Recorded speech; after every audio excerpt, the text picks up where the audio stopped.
Hey YouTube, today we're going to be looking at a Smith & Wesson revolver, and what we have here in front of us is a Smith & Wesson 686.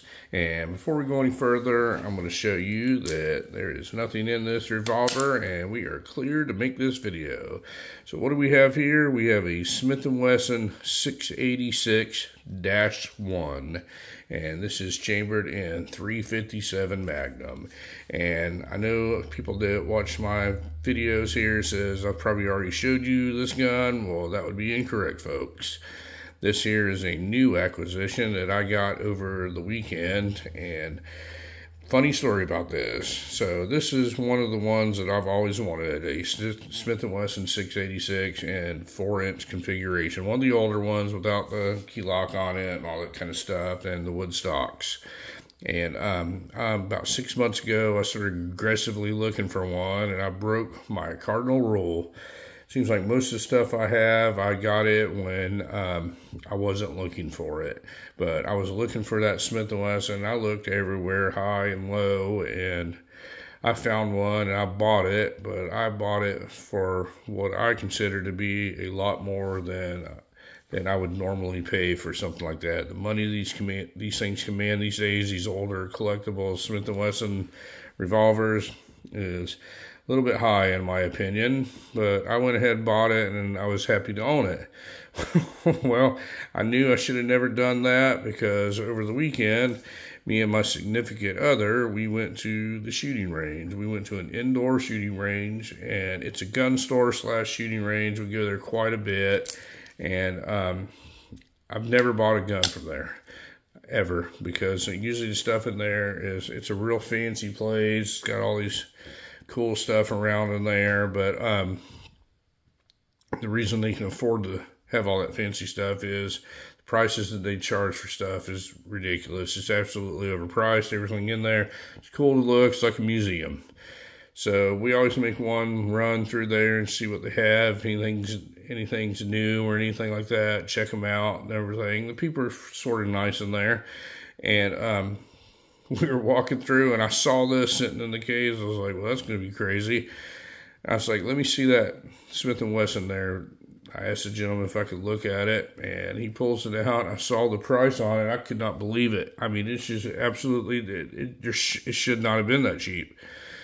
And I was like, oh, wow.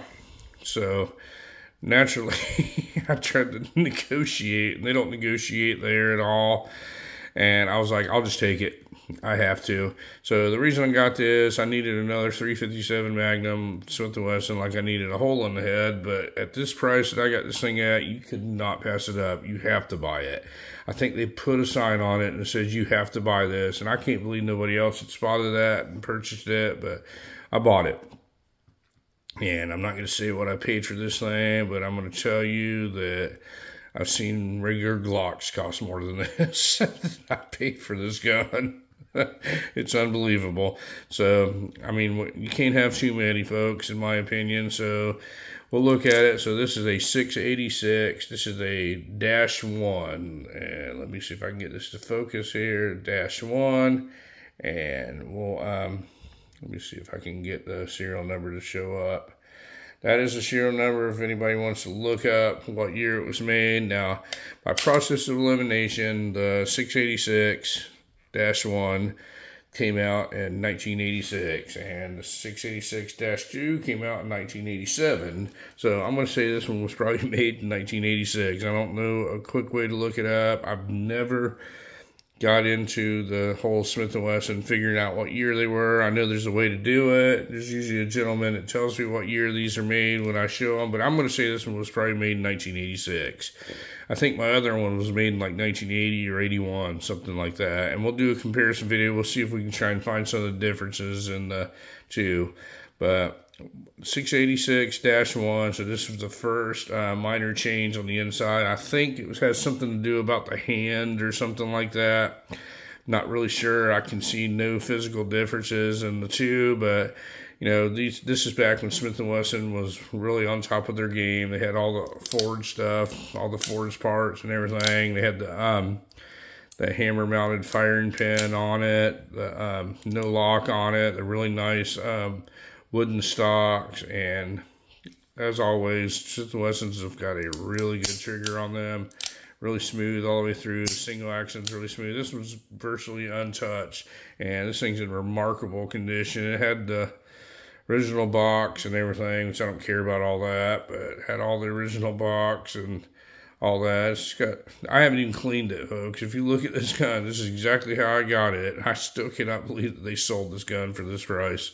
So that's the only reason I bought it. I mean, I love looking at stuff like this, but I really didn't need two of them, two identical guns. But for this price, I'm going to have two of them. If they'd had another one for this price, I'd have had three of them.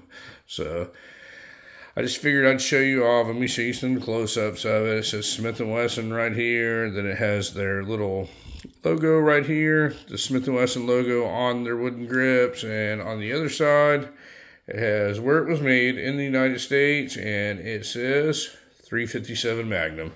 Very cool, 4-inch, very vintage, 686. In my opinion, I like these a lot better than the new ones that they have to offer. I just like what they look like, how they feel. They seem to be, in my opinion, folks, a little bit better made than the new one. So this got adjustable sights on the rear with the white outline, and on the front of it, it has a red ramp. And it's got a little bit of serrations on the top for glare cut down. You know, you got like a beveled or checkered hammer here, like a kind of like a target hammer.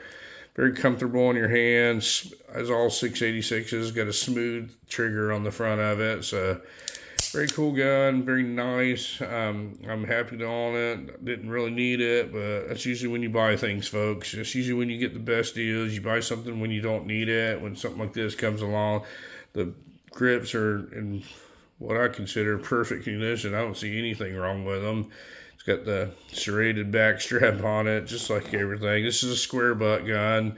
You know, as I mentioned before, they were all square butts up until I think around the Dash 4 era. I think I have a 586. It's a Dash 4, a 4-inch one, and I think that's when they started doing the round butts on them, because that's a round butt gun. But very cool gun. I figured I'd show it to you and see what everybody thinks of this Smith & Wesson 686-1. If you have any questions on it, feel free to ask. I'm not a vintage Smith & Wesson revolver expert, but know enough to be dangerous, as usual. Thank you very much for watching my video today, and you folks have a great day.